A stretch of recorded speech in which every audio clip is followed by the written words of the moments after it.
This week on football, Arsenal fan gets himself involved in the wrong crowd.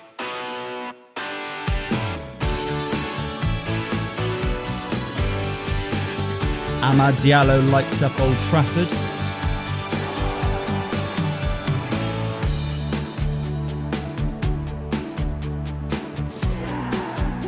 Liverpool fans shout at a bus.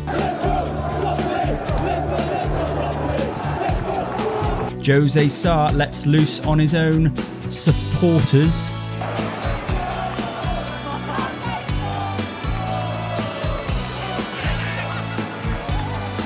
Pep's cracking up.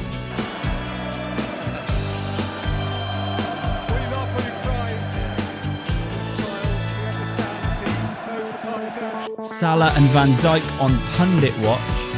So who picked him? Gary Neville. Okay, well done. Okay, congratulations. Thank you. I'm surprised that Carl didn't give it to you. But I wouldn't. No, I wouldn't give it to you. And it's Christmas here at Goalpost TV.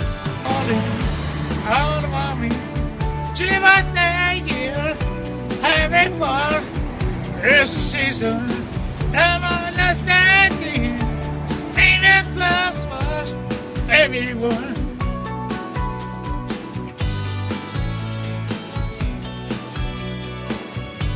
Hello everyone, welcome to This Week on Football. It is me, Alex, I'm back. Hopefully you guys haven't missed me too much. It is a pleasure to be back. I have missed it.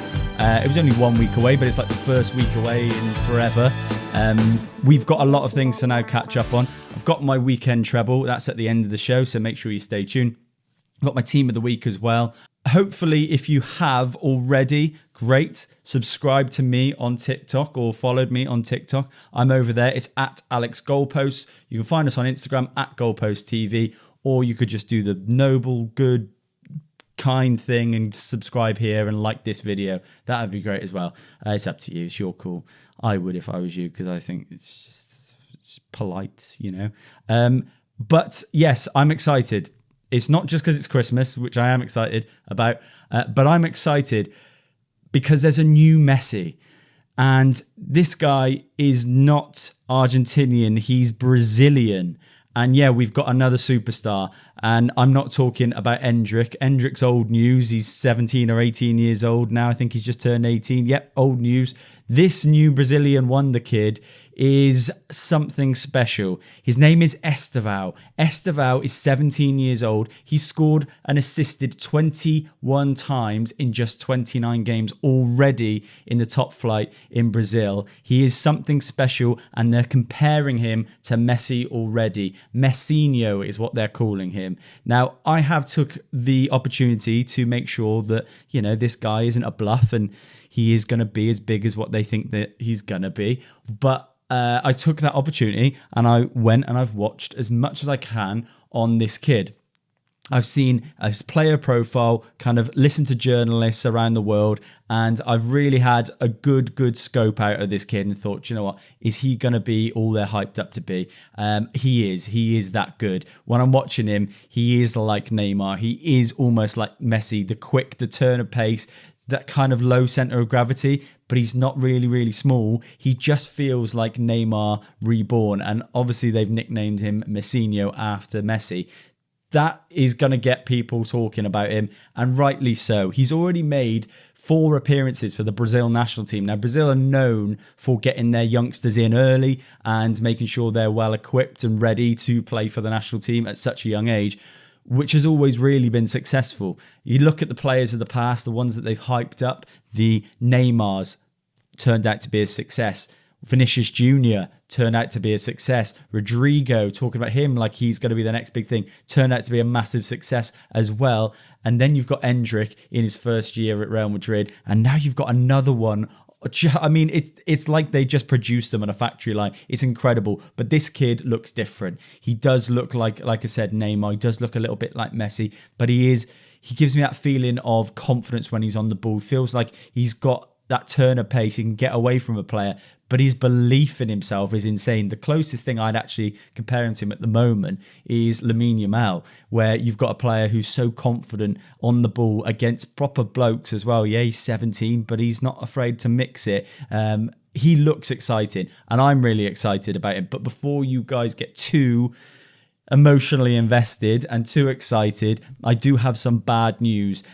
Estevao will join Chelsea after his 18th birthday and will complete his 34 million euro transfer to Chelsea in April 2025, just before the season starts and pre-season starts for the 2025 season. So if you're any other fan of any other club, he's going to Chelsea. Now, I'm a bit disappointed in that because they've got about 1 million players, and how's he going to fit in? You know, a lot of big teams will play youngsters, and I don't know if Chelsea are going to be doing that considering the sheer volume of players they've got. The thing I'm excited about is he's coming to the Premier League. We've got a Premier League future superstar potentially, and he's going to be here next season. So I'm excited about that. Estevao, by the way, was just 10 years old when he signed for Nike, which is well before Vinicius Jr., well before Neymar did. And even Rodrigo, I think, was 11 years old when he signed for Nike. So that's got to say something. It's going to be a massive first season for him at Chelsea. It's going to be kind of a whirlwind, and it's going to hit him pretty fast, and we'll see how well he copes. And hopefully Chelsea is the right place to nurture his talent because he looks unbelievable. I'm really excited about him. If you haven't heard of him, go and have a look at some of his highlights. They're all over TikTok, and you'll see, you know, this kid is special. Right, talking about the Premier League, let's do Premier League preview. I started this last week, and I thought, you know what? Why have I not been doing this for longer? Why not put my money where my mouth is and say what is going to happen in the Premier League fixtures upcoming? This week's a little bit different. It's difficult because we've got some midweek fixtures, and I always like to judge how a team's going to be based off their previous fixture and what I've last seen. So there's going to be a couple of games before this week of fixtures. So starting off on the Saturday, which is the 12:30 kickoff, is Everton-Liverpool. This is a huge game.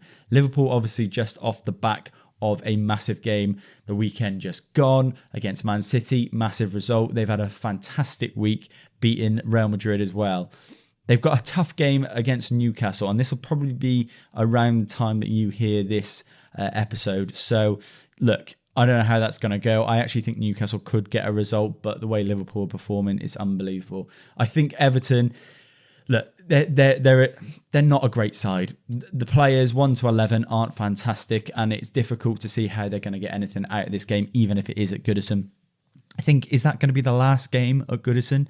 The Merseyside derby? I don't know. Probably is, if Goodison's going to be up and running by next season. I'm going Liverpool 3-0. I just cannot see anything other than Liverpool. Look, Everton might have a little bit of a resistance and make it difficult for Liverpool to break them down. It's a big game for everyone. The fans will get behind them, but I don't see anything other than Liverpool doing what the inevitable is and beating them comfortably.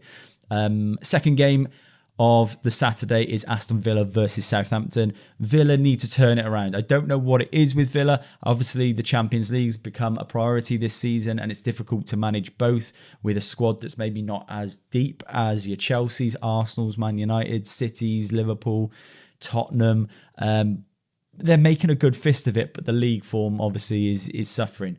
I think they will get that win at Villa Park this weekend. I don't think Southampton can offer too much going forward. I think, you know, with the exception, I was watching the Southampton game against Brighton earlier last week, and I was watching it thinking, there's almost not a single player that I take from that Southampton side at a top side or even a Premier League side. And I watched them against Liverpool the week before, and the one player that did stand out to me and has stood out to me every single time is actually Tyler Diblin. Without him on the pitch, I don't know. I think he's going to miss the Chelsea game midweek, and I think Harwood Bellis is. They'll be back for that Villa game, and hopefully, you know, that does something for them. I'm going Villa 2-0.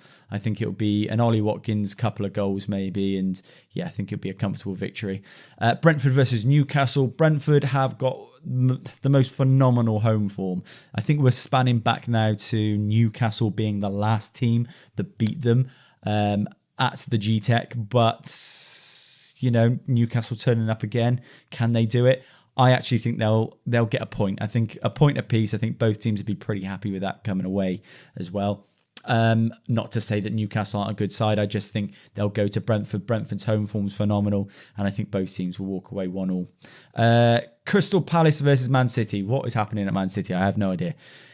It's lovely to watch, don't get me wrong, but if it could just not happen when Liverpool start to put it together, that would be great. It's typical that as soon as Liverpool start putting together a title-winning side, it feels like City aren't there. Arsenal, obviously, with their last season, but they've not really been on it.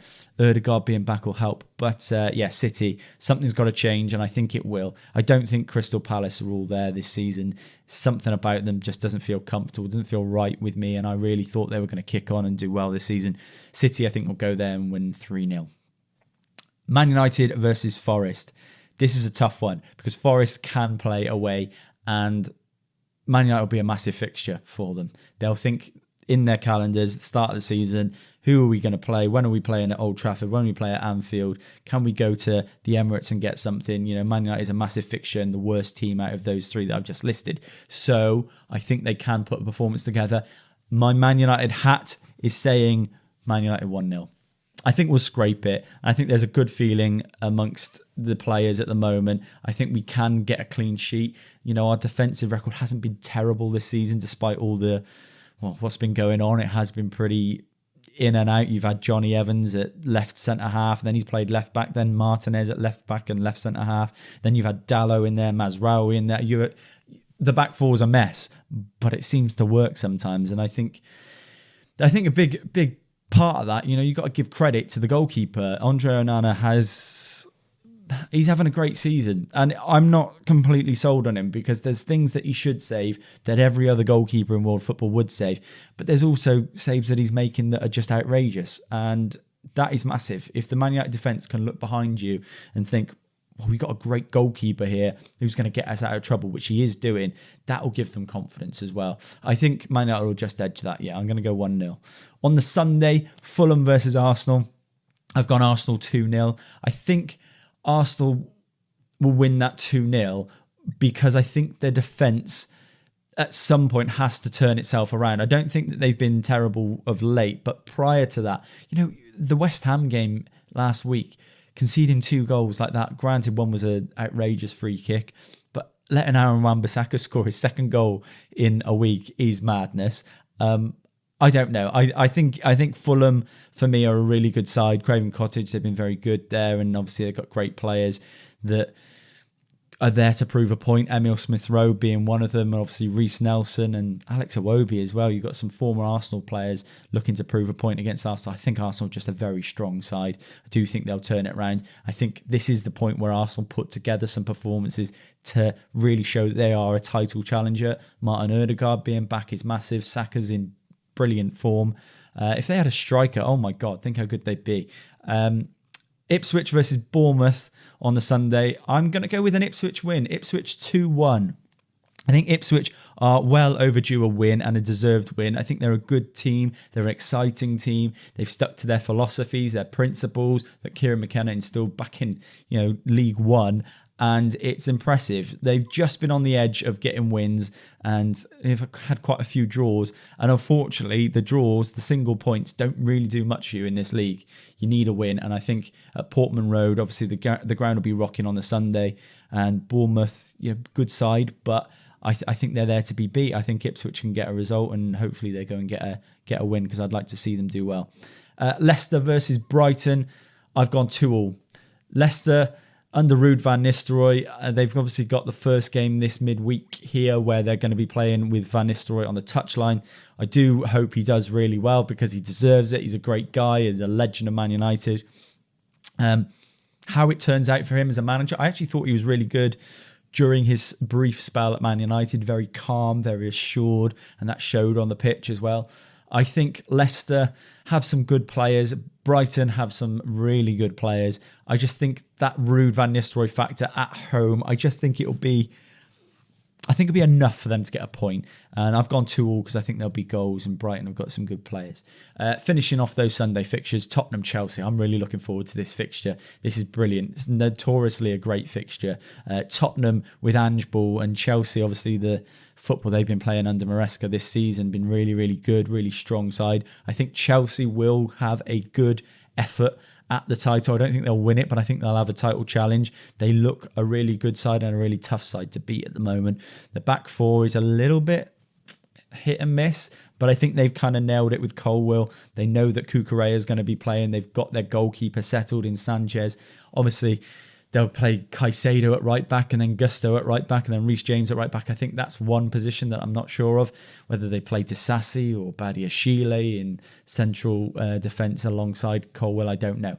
But going forward, they look really fluid. Enzo Fernandez in that midfield position. I love Romeo Lavia. Absolutely love Cole Palmer. I think he's arguably the best player in the league at the moment.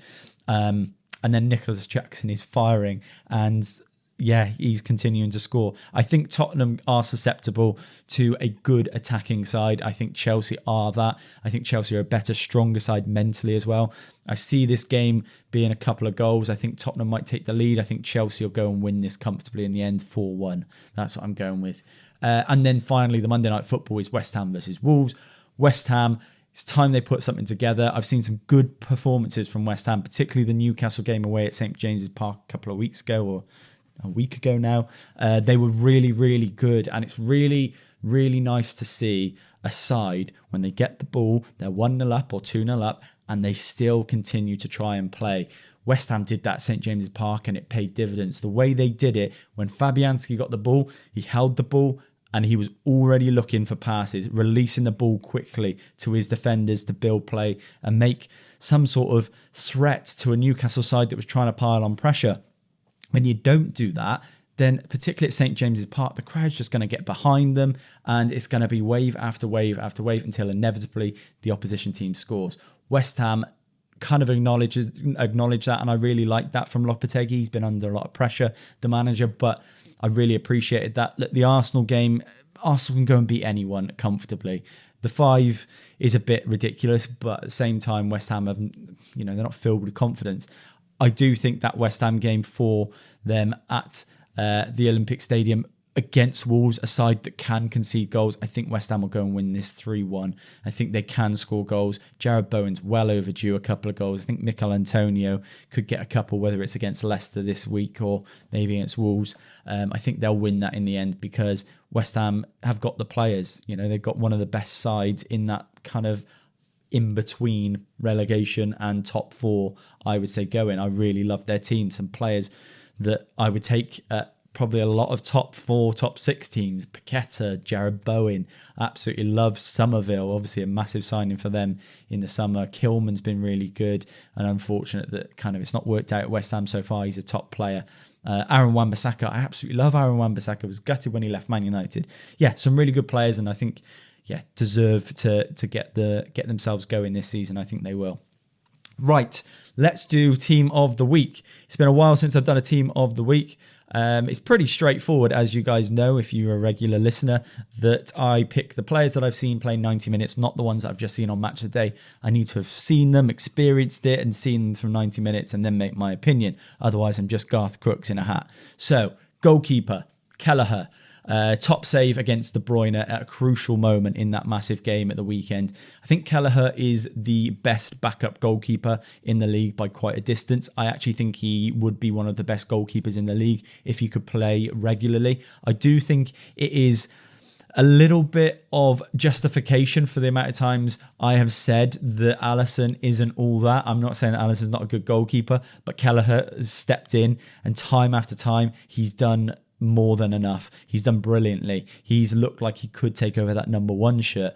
And I don't think there's many goalkeepers where you've got that in the league that could happen if you were a top goalkeeper. Cech was never going to get out of that side. Peter Schmeichel was never going to get moved out of that side. Edwin van der Sar was never going to get moved out of that side. I do think he's a really good goalkeeper. Again, De Gea. These goalkeepers that were fantastic in their era. And I do think that Kelleher has... I think he's got the right to say I should be number 1 at Liverpool. And I don't think Liverpool fans can even argue with that anymore.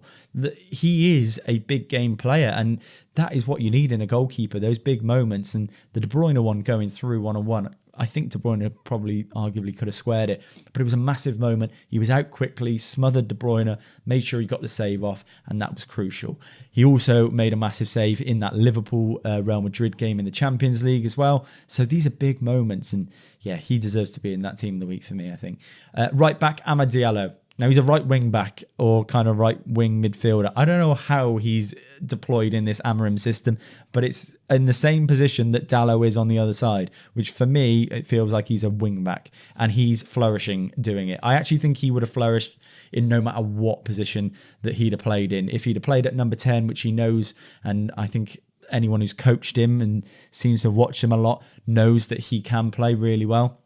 He was obviously playing right wing under Erik ten Hag when he got the opportunity, and then under Ruud van Nistelrooy. He's now playing this right wing back position. He presses so well. He's dynamic. He gets back. He defends. He's got that passion for Man United, which is so nice to see. He loves the club. He loves the fans. He's got a connection with the fans, and the fans love him. He's now putting performances together, getting assists, getting goals, and being a match winner, which is so important for a right winger to be at Man United, because that's where we historically have got our match winners, our left wingers, our right wingers, these dynamic players that go and get the crowd up off their feet. Amad Diallo does that. He takes it past players like they're not even there. It's incredible to watch, and he's still so young. I think wherever he plays, he will put performances in. The pressing at the weekend against Everton was phenomenal, and obviously in the big moments, putting it on a plate for Xerxes was, that's special. We want to see Amad Diallo play more.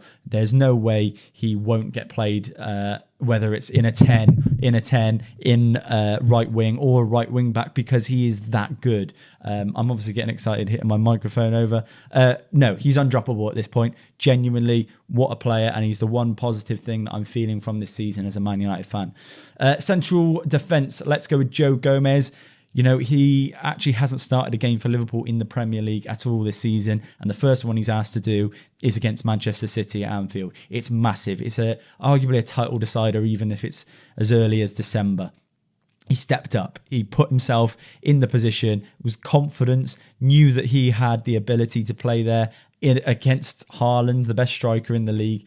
Don't get me wrong, his partner was fantastic as well, but Joe Gomez, really steady. And then obviously he moved over to right back to defend against Doku after Trent went off and Joao Kwanzaa came on. He did both jobs really, really well, and I think it's a credit to him that he's not thrown his toys at the pram, asked for a move, tried to move away and say, I want first team football. He will play when he's required. Konate's been fantastic this season. I think a lot of people thought Slot was going to go with Joao Kwanzaa. They've gone with Konate, and I can understand why, but Joe Gomez, what a player. He can play all across that back four, and he's phenomenal when he does it. So credit to Joe Gomez. Alongside him, I think actually my performance of the weekend was Virgil van Dijk. He is a monster, a colossus, and he showed that in the biggest fixture of the season against Manchester City. It was a massive game for Liverpool. They needed to win that to show that they are not messing about this season, that it's not a fluke, that it's not just a small honeymoon period that Arne Slot's been given. It's something that is becoming a title challenging side, and actually I almost feel like they've won it already, and it's ridiculous to say that, but Van Dijk, coming up to the end of his contract, he's kept quiet about it, and he's just done his talking on the pitch, and it's really impressive to watch. Thing I will say about Van Dijk, and it's been a topic of conversation this week, Jamie Carragher brought it up that Virgil van Dijk is the best defender that's ever played in the Premier League, and I disagree. And I actually think anyone who's not 13 or a Liverpool fan will disagree as well, because we watched John Terry, we watched Rio Ferdinand, we watched Nemanja Vidic get Player of the Year, I think twice. We watched Tony Adams and Sol Campbell. I'm not saying that Van Dijk's not as good as those players, but I also want to respect a legacy. John Terry won title after title after title, won a Champions League. Van Dijk's only won one title. And while you might say, look, it's circumstance and it's situational and it depends on the squad around you, but I also think that John Terry, Rio Ferdinand, Nemanja Vidic, Tony Adams, these players were the crucial part of their teams winning titles and winning Champions Leagues. If you are John Terry and you're watching Jamie Carragher say that and thinking that Virgil van Dijk is the best centre-half of all time, I'm not having it. I wouldn't be having it. John Terry should be upset, because John Terry won titles. He didn't just do it for one season, he did it multiple seasons, and also was part of the greatest defensive record that the Premier League's ever seen. So for me, Terry, then Ferdinand, then Vidic, then Van Dijk. If Van Dijk wins the Premier League this season and maybe becomes Player of the Year or whatever it might be, we can have that conversation. At the moment, a Champions League and a Premier League is not enough, and I want to see your centre-half do more and win more. And that, for me, is what makes a great centre-half. Virgil van Dijk, don't get me wrong, phenomenal. And even at the age that he is, I'd still give him a contract if I was Liverpool. But I don't want to get carried away and say that he's better than these players, because it's recency bias. It's very easy to forget what you've seen in the past. John Terry did all the things that Virgil van Dijk does, and so did Rio Ferdinand and Nemanja Vidic. You know, there was defenders throughout Premier League history, like I said, Tony Adams, even Sol Campbell, players that were part of the Invincibles that did the unthinkable. You got to respect those. And I think Jamie Carragher, while I respect his opinion, obviously he's arguably the best pundit out there for me, I think. I also think he's very heavily weighted and biased towards Liverpool. And, you know, you can't help that. I am for Man United as well. But that's not to say that I'm so biased about Man United that I can't say a Liverpool player is great. I talk about Mo Salah all the time. I talk about Trent all the time being fantastic players. And another Liverpool player, by the way, in my team of the week is Andy Robertson. I think he's turned his form around. He looks back to his best. He was brilliant against Man City, played one of the most phenomenal passes you'll see, and hopefully, you know, he won't be too disappointed. I think it was it Gakpo who missed it when he was running through one-on-one. But he looks good, and I think Liverpool need that. And I think that's a byproduct of Liverpool doing well as well. I don't think you can make this real title challenge and be 11 points clear without a left-back finishing off that back four that has been really good, who's out of form. And Tsimikas came in, and obviously he's not the player that is going to win you a Premier League title. Andy Robertson is. He looks back to his best. Right, let's speed this up. Central midfield, Martin Ødegaard. Martin Ødegaard has returned, and now it's time for Arsenal to push for the title. It feels like his return has coincided with Arsenal's return to form. It feels like Saka is back to his best because of it. It feels like the players around him are more comfortable, more confident in scoring as well. It feels like there's always a goal in Arsenal, not just from the wide positions, but also centrally. Ødegaard arriving late in the box and making goals from the edge of the box in tight situations. He's a phenomenal player. He's maybe one of the best in the Premier League. I think Arsenal, without Ødegaard, were really starting to struggle. And when I say really starting to struggle, that just means Arsenal maybe are winning 1 or 2-0 and maybe dropping points here and there. With Ødegaard in the side, I feel like Arsenal are complete. They are a top side and a title challenging side. And if they can put a run together, now Ødegaard is back, I think they'll be Premier League champions or second. It'll be close. I cannot call it. I think Liverpool are so far out ahead, but Ødegaard is a difference maker. He is an unbelievable player, and he will go down as one of the Premier League's best. Vitinha, wow, what a guy. And people need to watch him. If you don't watch Vitinha, he plays for PSG. It's difficult to watch the French League these days now. TNT have taken over and it's Discovery, and the French League isn't on there as much or at all. But if you get the chance when PSG are playing in the Champions League, watch Vitinha because he's fantastic. He had like 160 touches at the weekend, and granted PSG didn't win and they really struggled. He was the only good player on the pitch, I felt, and he's a class above and could play for any team in Europe. I'm telling you, he is that good. Central midfield alongside him, finishing off Bruno Fernandes, 2 assists, played further forward than he did previously in the first couple of games under Amorim. I think Amorim's kind of figuring out where they're going to play in each position, whether it's Bruno in a 6 or Casemiro in a 6, and then whether it's Mount in an 8 or a 10. It's difficult, and he's trying to find his feet, and Bruno, being the professional he is, will play anywhere. It felt like he got lost deeper in the side when he was playing that sort of 6 role, picking up the ball. Yes, you can dictate play, and Çalhanoğlu is a great example of that because he does that for Inter and he does that really, really well. Bruno in that position, he can play that position. I just think there's slightly more attributes that you can benefit from Bruno Fernandes further forward. He played a bit further forward, got 2 assists and was brilliant against Everton, so he has to go in there.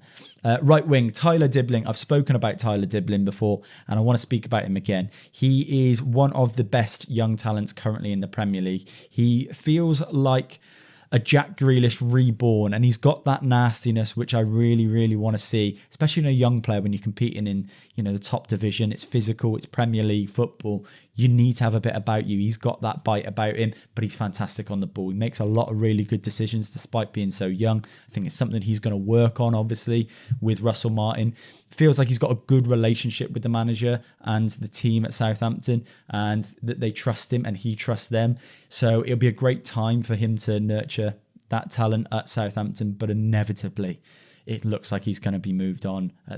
I wouldn't be surprised if in the summer a big side comes along for him. And if you're Man United, I think you're looking at him thinking, yeah, he could do it. Because Russell Martin, full of praise for him after the game last week, saying Tyler Dibling can play in an 8, he can play in a 10, he can play wide. He will do the job that he's told to do, and he's got the confidence on the ball to get himself out of sticky situations. He's a ball carrier. I love a ball carrier. I love someone who's confident enough to take the ball and just drive with it. It doesn't matter who's in front of him. And Tyler Dibling did that since his debut. I remember watching him against Man United, and it was like, wow, who is this kid? Absolutely ran us ragged, and he was brilliant. So, look, can he be a top level player? I think he's got all the credentials to be. And I think if it continues, Southampton lose him, and he'll probably get him 50 or 60 million at this rate, because I think he is that good. Left wing, someone who I think is also fantastic at such a young age, Kenan Yildiz. Yildiz has been up and down in his career at such a young age. He was released by Bayern, or left on a free agent, and joined Juventus. And it was a chance for Yildiz to kind of get himself in a team and start playing. He has done this season, and he's got a few goals because of it. There's not many players that I see where I think no matter where you give him the ball, he's going to keep that ball. And I watched it with Dybala at Juventus for a long time, obviously at Roma and previous seasons as well. And it feels like you give Yildiz the ball and he'll just keep it. And those tight situations, when a lot of teams, when you are playing for a big team, you play against a low block or a back four, you need players who can unlock and find the space. And he feels like he always does that. It was a tough game for him this weekend against Lecce. It was a difficult game for all the Juve players. I think they were a little bit off the money, and it felt like that they should have gone and won 2 or 3-0, but they kind of let Lecce back in, and they scored quite late on. But I think Yildiz was really, really good. I think there's a massive future for him. Turkey keep producing these fantastic players, and if you want to see a team who've got a golden generation, I think you look at Turkey now, probably in the next 2 years, at the end of Çalhanoğlu, maybe it is prime, and then you've got the Arda Gülers coming through, you've got Yildiz as well. I think there's some really good players and some phenomenal talent in Turkey, and I think he'll do really well this season. I think if he gets a few more goals, gets his confidence going, hopefully does it on the Champions League stage, and then people start to take notice as well. Finishing off that team, and I know I said it was going to be quick, and I say that every week and it takes ages, Joshua Zirkzee. Zirkzee has arrived, and it feels like I've seen some signs of life in Zirkzee. It was a difficult start for him after what a great start it was, scoring on his debut, and then it was difficult to get back in that side. I think Højlund's return from injury was difficult for him to process, maybe coming out of the side, and the question was asked, where does he play? Is he a 10? Is he a striker? Can he play off the wide but in the midfield and then off the right? And I don't know, it was difficult for him to kind of find his place. I feel like he has got a lot to offer in the build up to goals as well. I think when Man United are transitioning, he's the guy that you want to take the ball and move it on. He's very, very capable of doing it. He's got a long pass on him, but he's got a short pass on him. He can find space and he can turn, but he can also drive. He's great at arriving late in the box, and I think that's how you get the best out of Zirkzee as well. For him, it'll be a matter of confidence. If he's confident, he'll score. If he's not, he'll struggle. And I think that is the case for a lot of young players, but particularly Zirkzee. I get that impression that if he's not scoring and he's not playing, he can get himself down. And I feel like he's a confidence player. It's easy to say that about a lot of players. I feel like he's such a confidence player that when he is down and he's not feeling it, he kind of becomes a bit anonymous on the pitch. But when he's up and firing, he's a tough player to deal with. He's so physical, so strong. He's a beast. And then obviously he gets himself on the end of things as well. Really intelligent in terms of his runs into the box. So yeah, great to see him scoring. And hopefully there'll be plenty more goals to come. Right, weekend treble time. That weekend treble last week was a nightmare. I don't know if any of you remember it. It was the week before we took the break and we were flying. The first 2 selections came in. We were waiting for the third selection and it was just Barcelona to beat Osasuna. And Barcelona took a 2-goal lead and were going into the final 10 minutes of the game 2-0 up. Weekend treble was flying in. Nice and easy. We're back onto winning ways. And then they concede 2 out of nowhere. I have no idea how that happened. And I watched it. It got to 2-0. And I'll be honest, I turned off. I was like, oh, it's done.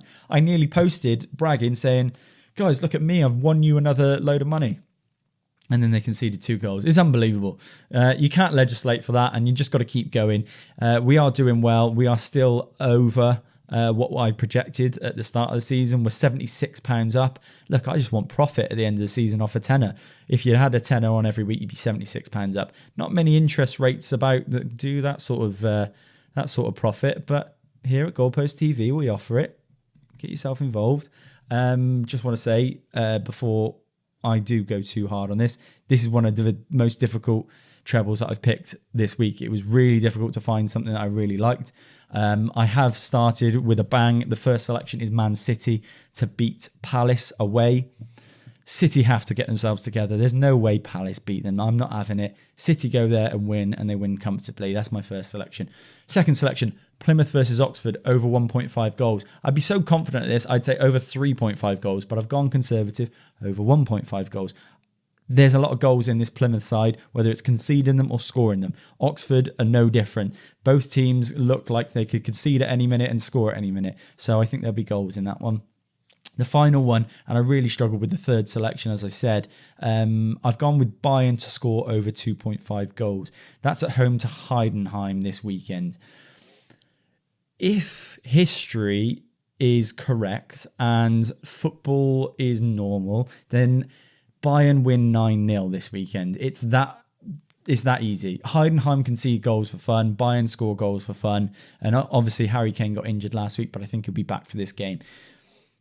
Bayern scoring 3 is difficult, but they should win like literally 5 or 6-2 or something like that. It'll be a crazy game full of goals if football is normal.